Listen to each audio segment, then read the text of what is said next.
స్వరము నిన్ను లేవనెత్తే రక్షకుని స్వరము నిన్ను ఓదార్చే పరిశుద్ధాత్మ స్వరము ఆదరణ నీ కొరకే దైవాదరణ నీ కొరకే. దేవుని ప్రియమైన బిడ్డలారా, ప్రభువైన యేసుక్రీస్తు వారి నామంలో మీ అందరికీ నా హృదయపూర్వకమైన వందనాలు. ప్రతిరోజు ఇదే సమయానికి ఇదే ఛానల్లో తప్పనిసరిగా దేవుని వాక్యాన్ని వీక్షించండి. ఈ ఆదరణ అనే కార్యక్రమం వీక్షిస్తున్న మీ అందరికీ నా హృదయపూర్వకమైన వందనాలు చెల్లిస్తున్నాను. అలాగే మీ ప్రార్థన అవసరతలు ఉంటే మాకును తెలియచేయండి. ఈరోజు దేవుని యొక్క వాక్యాంశము జీవపు వెలుగు అనే అంశం మీద దేవుని మాటలు మనం చూడబోతున్నాం. దేవుని వాక్యానికి వెళ్ళే ముందుగా చిన్న ప్రార్థన చేసుకుందాం. పరిశుద్ధుడా, ఘనమైన తండ్రి, మహోన్నతుడా, ఇదిగో నాయనా, ఈ యొక్క మీడియా ద్వారా ఎంతమంది వాక్యాన్ని ఆలకిస్తున్నారో వారందరినీ ఇప్పుడే మీ స్వాధీనపరచుకోండి. ప్రభువా, మాతో మాట్లాడండి. వినే చెవి, గ్రహించే హృదయం మా అందరికీ దయచేయండి. ప్రభువా, యేసుక్రీస్తు వారి నామములో ప్రార్థిస్తున్నాను తండ్రి, ఆమేన్. దేని బిడ్డలారా, మత్తయి సువార్త బైబిల్ గ్రంథంలో, పరిశుద్ధ బైబిల్ గ్రంథంలో వచ్చి కొన్ని మాటలు కానీ మనం చూసినట్లయితే మత్తయి సువార్త 4వ అధ్యాయం 12వ వచనం నుంచి ఒకసారి చదువుకుందాం. 16వ వచనం నుంచి ఒకసారి చదువుకుందాం. నజరేతు విడిచి జెబూలూను నప్తాలి అను దేశముల ప్రాంతములలో సముద్ర తీరముందలి కపెర్నహూమునకు వచ్చి కాపురం ఉండెను. జెబూలూను దేశమును నప్తాలి దేశమును యొర్దానునకు ఆవలనున్న సముద్ర తీరమున అన్య జనులు నివసించు గలిలయయు చీకటిలో కూర్చుండి ఉన్న ప్రజలను గొప్ప వెలుగు చూచిరి. మరణ ప్రదేశంలోను మరణ ఛాయిలోను కూర్చుండి ఉన్న వారికి వెలుగు ఉదయించెను అని ప్రవక్త అయిన యెషయా ద్వారా పలుకబడినది నెరవేరినట్లు ఇలాగు జరిగెను. దేని బిడ్డలారా, ఇక్కడ మనం చూస్తున్నాం, చీకటిలో కూర్చుండిన ప్రజలు వెలుగును చూశారు, మరణ ఛాయిల్లో ఉన్న వారికి వెలుగు ఉదయించింది అనే మాట మనం చూస్తున్నాం. దేని బిడ్డలారా, ఈ భూమి మీద 2 రకాల మనుషులు ఉన్నారని బైబిల్ చెప్తుంది. ఈ భూమి మీద సజీవులుగా ప్రాణంతో ఉన్న ప్రతి మనిషి, దేని బిడ్డలారా, అందరూ కూడా ఒకే రకముగా లేరు అని బైబిల్ స్పష్టంగా చెప్తుంది. 2 రకాల మనుషులు, ఒకటి సజీవులు, 2 మృతులు. దేని బిడ్డలారా, మనము కేవలము ప్రాణాన్ని మాత్రమే లెక్కించి ప్రాణంతో ఉన్న వాళ్ళందరినీ మనుషులే అని పిలుస్తాం. కానీ ఇందులో మళ్ళీ 2 రకాలు. శరీరంతో ప్రాణంతో ఉన్న మనుషులు అందరూ సజీవులే, కానీ ఇందులో 2వ రకం ఎవరు అంటే ఆత్మలో మృతులుగా ఉన్నవారు. దేని బిడ్డలారా, ఈ సజీవులుగా ఉన్న మనుషుల్లో మొదటి రకం ఎవరంటే ఆత్మలో సజీవులుగా ఉన్నవారు. 2వ రకం ఎవరు అంటే ఆత్మలో మృతులుగా ఉన్నవారు. దేని బిడ్డలారా, అందుకే ప్రభువైన యేసుక్రీస్తు వారి యొద్దకు ఒక శిష్యుడు వచ్చి, ప్రభువా, ఇదిగో నేను వెళ్ళి నా తండ్రిని పాతిపెట్టుకుని వచ్చుటకు నాకు సెలవిమ్మని ప్రభు అడిగినప్పుడు ప్రభు చెప్పిన మాట, మృతులు తమ మృతులను పాతిపెట్టుకొననేమో నీ వచ్చి నన్ను వెంబడించమని చెప్పారు. మృతులు తమ మృతులను అంటే దేని బిడ్డలారా, ఒక మనిషి ప్రాణం పోయిందనుకోండి, వాడు మృతుడే, చనిపోయాడు. కానీ ఈ బ్రతుకున్న మనుషుల్లో 2 రకాలు. అందులో ఒకటి సజీవులుగా ఉన్నవారు, 2 మృతులుగా ఉన్నవారు. ఆత్మలో, ఇది ఆత్మ సంబంధమైన విషయాలు, ఆత్మ సంబంధమైన విషయాలు చేతే మనం చూసినప్పుడు అర్థమవుతూ ఉంటుంది. పరిశుద్ధాత్మ దేవుడు నీ హృదయాలు నేత్రం తెరుస్తున్నప్పుడు ఈ గొప్ప సత్యం మనం గ్రహించగలుగుతాం. దేని బిడ్డలారా, మనుషులు ఎలాగా మృతులుగా ఉన్నారు అంటే, ఒకటి వారి అపరాధముల చేత, ఎఫెసీ పత్రిక 2వ అధ్యాయంలో వారి అపరాధముల చేతను పాపముల చేతను ఆత్మలో చచ్చిన వారిగా ఉన్నారని బైబిల్ స్పష్టంగా చెబుతుంది. అంతేకాదు కొలసీ పత్రిక 2వ అధ్యాయం 15వ వచనం కానీ మనం చూస్తే, మరియు అపరాధముల వలనను శరీరమందు సున్నతి పొందక యుండుట వలనను మీరు మృతులై ఉండగా. దేని బిడ్డలారా, అలాగే ఎఫెసీ పత్రిక 2వ అధ్యాయం 1వ వచనంలో కూడా మన పాపముల చేతను అపరాధముల చేతను మనము చచ్చిన వారై ఉండగా. అలాగే లూకాసు వార్త 19:10లో కూడా నశించిన దానిని వెతికి రక్షించుటకు మనుష్య కుమారుడు లోకమునకు వచ్చెను. ఆత్మ నశించిపోయింది. మనిషి చేసిన పాపమును బట్టి ప్రతి ఆత్మ, ఏ ఆత్మ అయితే పాపము చేసిందో ఆ ఆత్మ నశించిపోయింది. మనుష్యుడు పాపం చేసినప్పుడు ఆత్మ పాపం చేస్తుందని అర్థం. మనుషుడు చేసిన ప్రతి పాపము ఆత్మ చేస్తుందని అర్థం. మనము ఈ లోకంలో ఈ శరీరంతో చేసే ప్రతి పాపపు క్రియ అది శరీరం మీద ఎంత ఎఫెక్ట్ పడుతుందో ఆత్మ మీద కూడా అంతే ప్రభావం చూపుతుంది. దేని బిడ్డరా, మనుషులు ఈ లోకంలో ఈ 2 రకాల మనుషులు మనం తప్పనిసరిగా గ్రహించాలి. మొదటి ఎవరు అంటే సజీవులుగా ఉన్నారు, ప్రాణమైతే ఉంది కానీ ఆత్మలో సజీవులుగా ఉన్నవారు.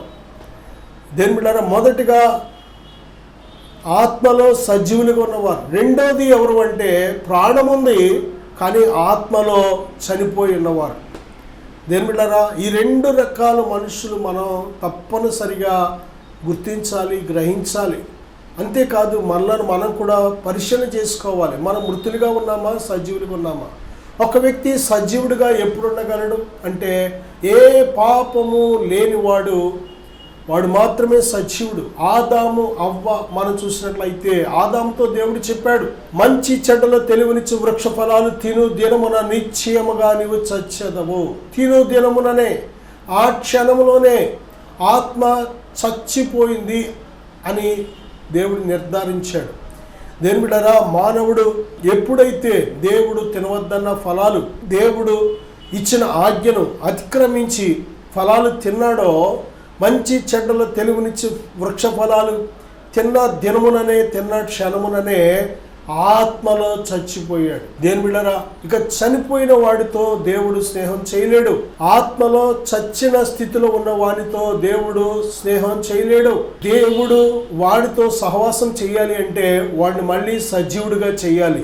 సజీవుడిగా చేయాలి అంటే తన పాపమును బట్టి మృతమైన వాడి కోసం పాపానికి వెల దేవుడు మళ్ళీ చెల్లిస్తేనే కానీ, ఎందుకంటే మానవుడు పాపము చేయడం మనిషికి తెలుసు.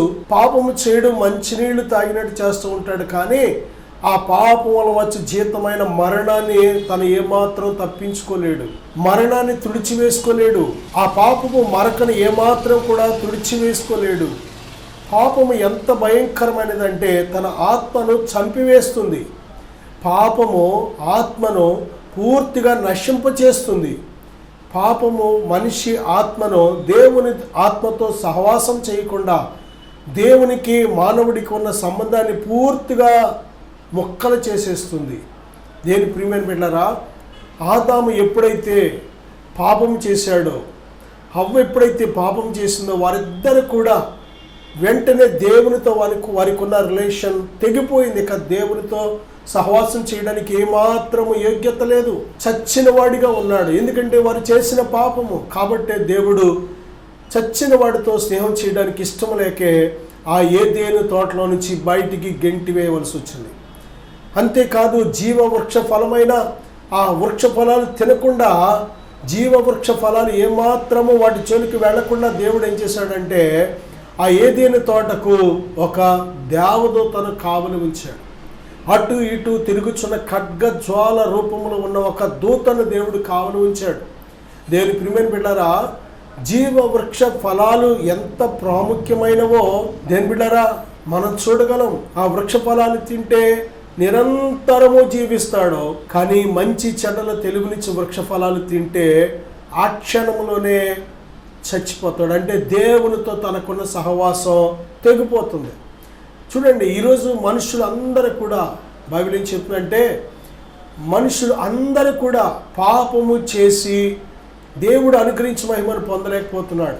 నీతిమంతుడు ఒక్కడో లేడు, దేవుని వెతుకువాడు ఒక్కడో లేడు. అందరూ కూడా దేవుడు అనుగ్రహించి మహిమను పొందలేకపోతున్నారు. ఈరోజు దేవాది దేవుడు మరి ఏ విధముగా మనుషులను బ్రతికిస్తున్నాడు అంటే ఆయన మానవుడు చేసిన పాపానికి ప్రాయశ్చిత్తం సిలువలో చేశాడు.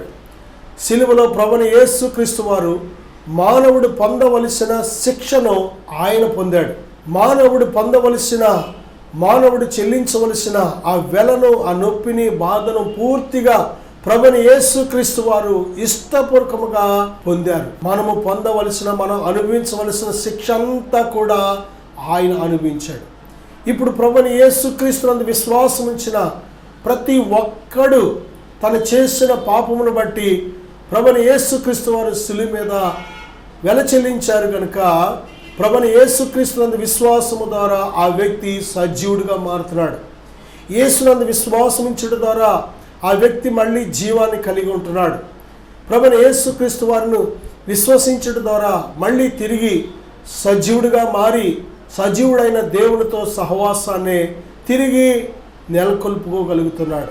అందుకే ప్రభు చెప్తున్నారు కదా, యోహాను సువార్త 14:6 నేనే మార్గమును సత్యమును జీవమును, నా ద్వారానే తప్ప ఎవడను తండ్రి వద్దకు రాడు. దేని బిడ్డారా, పరలోకపు తండ్రితో నీ సహవాసం, నీ స్నేహం, పరలోకపు తండ్రితో నీ సంబంధం పూర్తిగా ప్రభువైన యేసుక్రీస్తునందు నీ ఉంచిన విశ్వాసాన్ని బట్టి ఆధారపడి ఉంటుంది. యేసు లేకుండా తండ్రితో సంబంధం లేదు.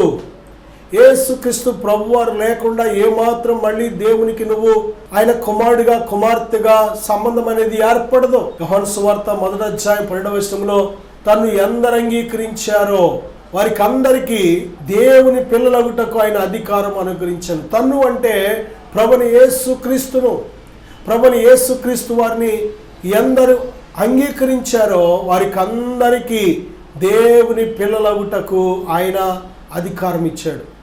యేసుక్రీస్తు ప్రభువారు లేకపోతే పరిశుద్ధాత్మను కూడా నీవు పొందుకోలేవు. ప్రభువైన యేసుక్రీస్తునందు విశ్వాసం ఉంచిన వాడికి మాత్రమే పరిశుద్ధాత్మ అనే సంచకరువు. యేసునందు విశ్వాసం ఉంచిన వారికి మాత్రమే పరిశుద్ధాత్మ అనే ముద్రణ. యేసునందు విశ్వాసం ఉంచిన వారిలో మాత్రమే పరిశుద్ధాత్మ నివాసం. పరిశుద్ధాత్మ నివాసము యేసయ్య లేకుండా అసాధ్యము. యేసుక్రీస్తు ప్రభువారి ద్వారానే పరిశుద్ధాత్మను మనం పొందుకుంటున్నాం.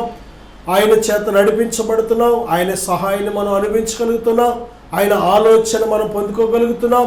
అన్ని విషయాల్లో దేవునితో మన సంబంధం ఎవరి మీద ఆధారపడిందంటే మన పాపమునకు ప్రాయశ్చిత్తం చేసిన ప్రభువైన యేసుక్రీస్తునందు విశ్వాసము ద్వారా మాత్రమే. ప్రియమిత్రులారా, ఈ మృతులు అంటే పాపము చేత, అపరాధము చేత, అతిక్రమాల చేత, దోషాల చేత ఆత్మ ఏమైందంటే చచ్చిపోయింది. ఇటువంటి చనిపోయిన ఆత్మను దేవుడు ఏం చేశాడు అంటే బ్రతికించాలనే ఆశ కలిగి ఉన్నాడు. ఆయన సృజించిన మానవులు ఎవరు నశించుకోవడం దేవునికి ఇష్టం లేదు. బైబిల్ చెప్తుంది దేవుని యొక్క స్వభావం ఏంటంటే ప్రేమ స్వరూపి. దేవుడు మనలను ఎంతో ప్రేమిస్తున్నాడు. కాబట్టి మనము నశింపక నిత్య జీవము పొందినట్లు ఆయన తన అద్వితీయ కుమారుడైన ప్రభువైన యేసుక్రీస్తు వారిని లోకానికి పంపించాడు. యేసునందు విశ్వాసం ఉంచిన వాడు నిత్య జీవము కలిగిన వాడు. దేని బిడ్డారా, యోహాను సువార్త 1:9 మనం చూస్తే, నిజమైన వెలుగు ఉండెను, అది లోకములోనికి వచ్చుచు ప్రతి మనుష్యుని వెలిగించుచున్నది. నిజమైన వెలుగు ఉండెను, అది లోకములోనికి వచ్చుచు ప్రతి మనుష్యుని వెలిగించుచున్నది. దేని బిడ్డారా, క్రొవ్వొత్తి వెలిగించబడిన ఒక క్రొవ్వొత్తి మరొక ఆరిపోయిన క్రొవ్వొత్తిని వెలిగించగలుగుతుంది. దేవుడు ఈ లోకానికి వెలిగించే వెలుగు, ఆయన ఈ లోకానికి వెలిగించే దీపము. దేని ప్రియబిడ్డ, ప్రభువైన యేసుక్రీస్తునందు ఎప్పుడైతే నువ్వు విశ్వాసం ఉంచుతున్నావో వెంటనే విశ్వాసము ద్వారా నీ ఆత్మ వెలిగించబడుతుంది.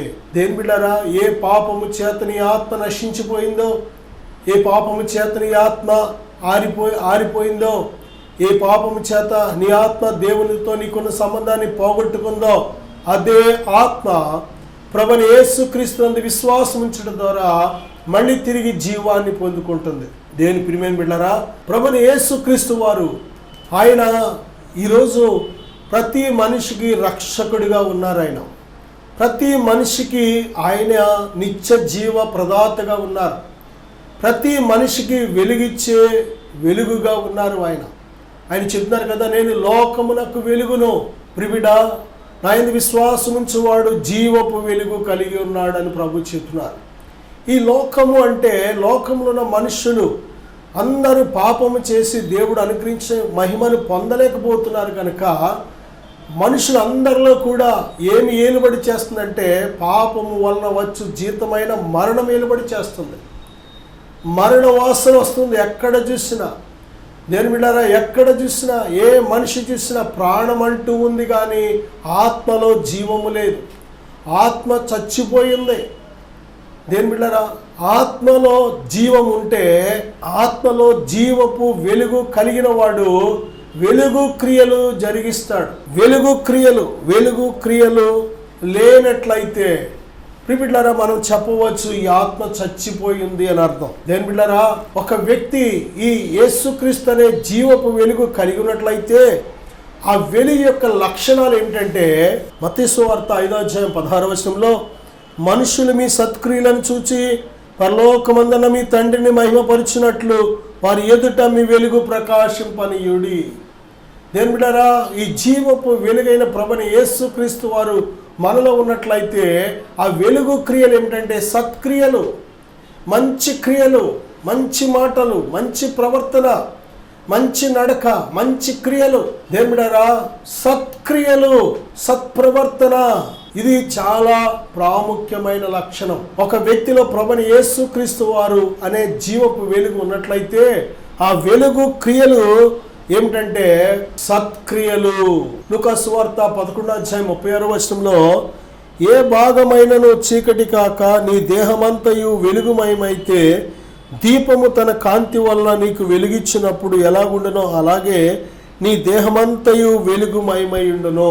ఏ భాగమైనను చీకటి కాక, నీలో యేసుక్రీస్తు ప్రభునే వెలుగు ఉన్నట్లయితే నీ దేహమంతా కూడా వెలుగుమయమై ఉంటది. యేసుక్రీస్తు ప్రభు వారు మనల్ని వెలిగించే దేవుడు.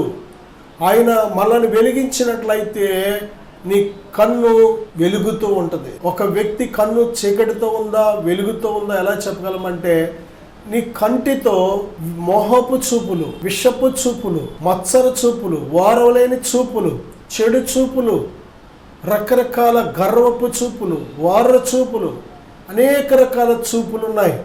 ఆ చూపులు ఉన్నట్లయితే కంటిలో చీకటి ఉంది, వెలుగు లేదు. ప్రియమిత్రులారా, ఒకవేళ వెలుగు ఉంటే వెలుగున్న వ్యక్తి లక్షణం ఏంటంటే నీ చూపులో యథార్థత ఉంటుంది, నీ చూపులో పరిశుద్ధత ఉంటుంది, నీ చూపులో నీతి ఉంటుంది, నీ చూపులో సిన్సియారిటీ ఉంటుంది, జెన్యూన్నెస్ ఉంటుంది, నీ చూపులో ఒక మంచి ఉద్దేశం ఉంటుంది. దేని బిడ్డారా, ఒక వ్యక్తిలో ఎన్ని అవయవాలు ఉన్నాయో ఈ అవయవాలు అన్నీ కూడా వెలుగుతో ఉండాలని దేవుడు చెబుతున్నాడు. నీ నోటిలో వెలుగుంటే నీ నోటి మాటలన్నీ కూడా మంచి మాటలు వస్తూ ఉంటాయి. నీ చెవి వెలుగు చేత నింపబడినట్లయితే మంచి విషయాలు వింటావు, చెడు విషయాలు వినలేవు. ప్రియమిత్రుడా, నీ చేతుల్లో వెలుగుంటే మంచి పనులు చేస్తావు, చెడు పనులు చేయలేవు. నీ పాదాల్లో వెలుగుంటే మంచి స్థలానికి నువ్వు ప్రయాణం చేస్తావు, కానీ నేను పాడు చేసే స్థలానికి, పాపము జరిగే స్థలాలకు నువ్వేమాత్రం వెళ్ళలేవు. నీ ప్రవర్తన అంతా కూడా దేని బిడ్డ వెలుగుగా ఉంటే వెలుగు క్రియలు నీ అవయవాల్లో ఉంటాయి. నీలో ఒకవేళ చీకటి ఉన్నట్లయితే ప్రతి అవయవంలో కూడా చీకటి ఉంటూ ఉంటుంది. ప్రియమిత్రుడా, ప్రభువైన యేసుక్రీస్తు వారు జీవపు వెలుగై ఉన్నారు. ఆ వెలుగైన ప్రభువైన యేసుక్రీస్తు వారు నీలోకి వచ్చినట్లయితే సత్క్రియలనే వెలుగు ప్రకాశిస్తూ ఉంటది. నీ కన్ను, నీ అవయవాలు అంటే నీ యొక్క చేతులు చేసే పనులు, నీ కళ్ళు చూసేవి, నీ యొక్క నోరు మాట్లాడేది, నీ చెవులు వినేది, నీ కాళ్ళు నడిచే నడక, అంటే ఎక్కడికి వెళ్ళే స్థలము, అవన్నీ కూడా ఎలాగుంటాయంటే మంచిగా ఉంటాయి. వెలుగు నీలో ఉంటే నీ ప్రతి అవయవం కూడా వెలుగు క్రియల చేత నింపబడి ఉంటది. యోహాను సువార్త 1:5 ఆ వెలుగు చీకటిలో ప్రకాశించుచున్నది గాని చీకటి దాన్ని గ్రహింపకుండెను. ప్రభువైన యేసుక్రీస్తు వారనే వెలుగు ఈ చీకటిలో అంటే పాపములో ఉన్న ప్రతి మనిషి మీద ఆయన ప్రకాశిస్తున్నాడు. కానీ లోకము ఆ వెలుగును గ్రహించడం లేదు. కారణం ఏంటంటే చీకటిలో నడుచువాడు, యోహాను సువార్త 3:19 ఆ తీర్పు ఇదే, వెలుగు లోకంలోనికి వచ్చిన గాని తమ క్రియలు చెడ్డమైనందున మనుషులు వెలుగును ప్రేమింపక చీకటిని ప్రేమించిరి. దుష్కార్యము చేయు ప్రతివాడు వెలుగును ద్వేషించును, తన క్రియలు దుష్క్రియలుగా కనబడకుండానట్లు దేవుని వద్దకు వెలుగునొద్దకు రాడు. సత్యవర్తనుడైతే తన క్రియలు దేవుని మూలముగా చేయబడి ఉన్నవని ప్రత్యక్షపరచబడినట్లు వెలుగును వద్దకు వచ్చును. సత్యవర్తనుడైతే తన క్రియలు దేవుని మూలముగా చేయబడి ఉన్నవని వెలుగును వద్దకు వస్తాడు. దుష్కార్యము చేయు ప్రతివాడు, దుష్కార్యము అంటే చెడు పనులు, దుష్కార్యాలు, చెడు పనులు, దుష్కార్యములు చేయువాడు వెలుగును ద్వేషిస్తాడు. ఎందుకంటే వెలుగుని వద్దకు వస్తే తన క్రియలు దుష్క్రియలుగా అందరికి కనబడతాయి. తను అందరి ముందు చెడ్డవాడిగా తెలిసిపోతాడు ఉంటాడు. మనుషులు దేని మీద పైకి మంచివారిగా కనిపిస్తారు, అంతే. ఏమీ తెలియని వారిగా కనిపిస్తారు. వారిలో ఏ దోషము, ఏ లోపము, ఏ పాపము లేని వారిగా కనిపిస్తారు, అంతే. కానీ వారి వెనకాల ఇంకొక జీవితం ఉంటుంది. దేని బిడ్డరా, మనిషిని పై రూపాన్ని మనం చూస్తాం అంతే, కానీ దేవుని నేత్రాలతో చూసినప్పుడు మరొక జీవితం మానవ జీవితంలో ఉండడం మనం చూస్తున్నాం. మనిషిలో రెండు స్వభావాలు ఎప్పుడు ఎలుబడి చేస్తూ ఉంటాయి. ఒకటి ఆత్మ స్వభావం, రెండోది శరీర స్వభావం. ఆత్మ స్వభావం ఎప్పుడు కూడా శరీర స్వభావానికి విరోధంగా ఉంటుంది. శరీర స్వభావం ఎప్పుడు ఆత్మకు విరోధంగా ఉంటూ ఉంటుంది. కాబట్టి మనము ఏది మంచి చేయాలనుకుంటామో దాన్ని చేయనివ్వకుండా శరీర స్వభావం ఎప్పుడు ఏలుబడి చేస్తూ ఉంటుంది, యుద్ధం చేస్తూ ఉంటుంది, ఫైటింగ్ చేస్తూ ఉంటుంది. ఇలా చెయ్యి, అలా చెయ్యి అని శరీర సంబంధమైన క్రియలను ప్రేరేపిస్తూ ఉంటుంది. దేని బిడ్డారా, శరీర సంబంధమైన మనిషిగా నువ్వు జీవించినంత కాలం ఏమాత్రము వెలుగులో నువ్వు నడుచుకోలేవు, దేవుని సంతోషపరచలేవు. వెలుగు అయిన ప్రభుని యేసుక్రీస్తు వారిని నువ్వు వెంబడించలేవు. యేసుక్రీస్తు ప్రభు వారి లోకానికి వెలుగు, ఆయనను వెంబడించువాడు జీవపు వెలుగు కలిగి ఉన్నాడని ప్రభు స్పష్టంగా చెబుతున్నారు. ఈ జీవపు వెలుగు కలిగిన వ్యక్తి, ఈ క్రియలు కూడా వెలుగు క్రియలుగా ఉంటాయి, జీవం కలిగిన క్రియలు. ప్రియబిడ్డలారా, మంచి క్రియలు, ప్రేమ అనేది ఒక దేవుని వెలుగు క్రియ. పరిశుద్ధాత్మ ఫలాలు వెలుగు ఫలాలు. ప్రేమ, సంతోషం, సమాధానం, దీర్ఘశాంతం, దయాళత్వం, మంచితనము, విశ్వాసము, సాత్వికము, ఆశానిగ్రహము, ఇవన్నీ కూడా, ఈ 9 కూడా వెలుగు ఫలాలు.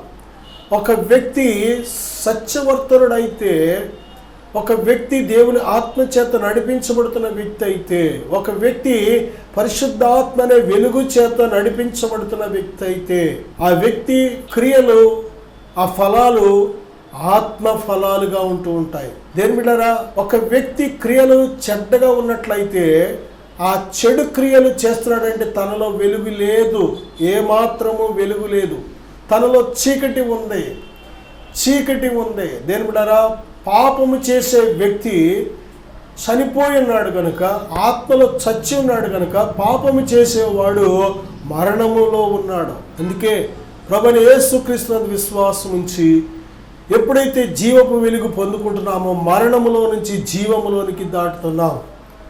యేసుక్రీస్తు ప్రభు వారి లోకానికి రావాల్సిన ప్రాముఖ్యమైన ఉద్దేశం ఏంటంటే, ఆయన వచ్చిన ఉద్దేశం ఏంటంటే మనలను మరణములో నుండి జీవములోనికి దాటించాలని.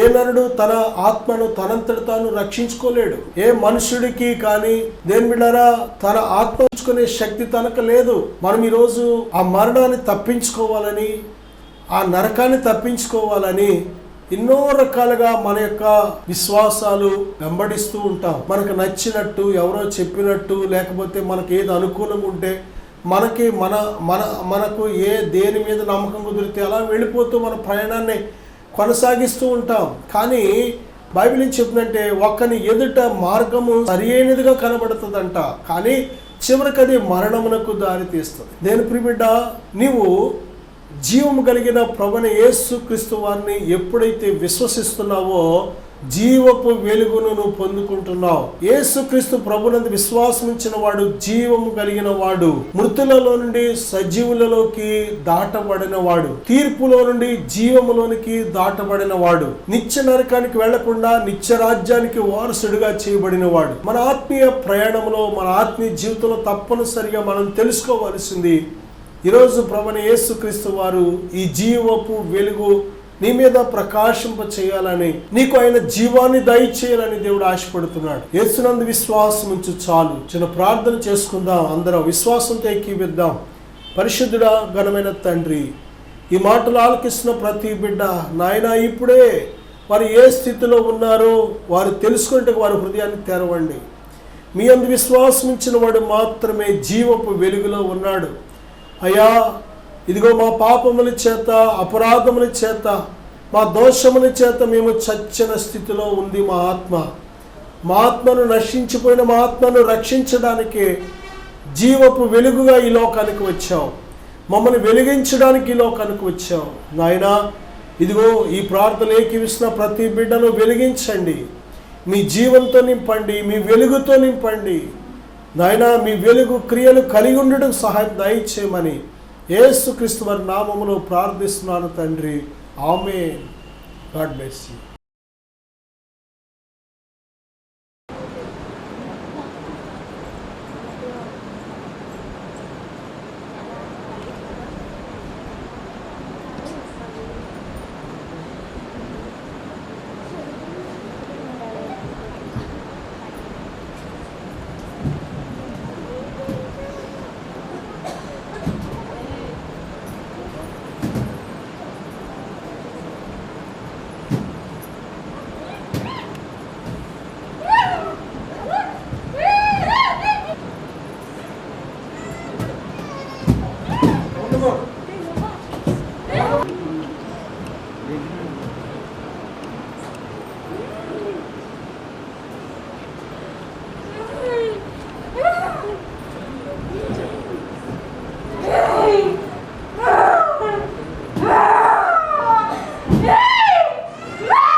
ఎవరు?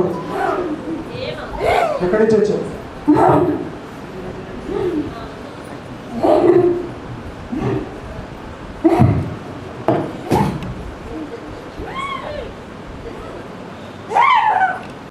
యేసుక్రీస్తు నామమున ఆజ్ఞాపిస్తున్నా. ఎప్పటి నుంచి ఉన్నావు? ఎంతకాలం నుంచి ఉన్నావు?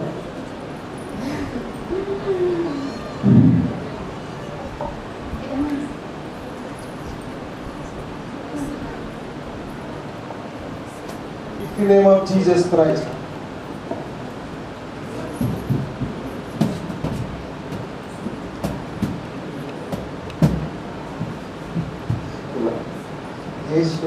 విడుదల ప్రకటిస్తున్నాను.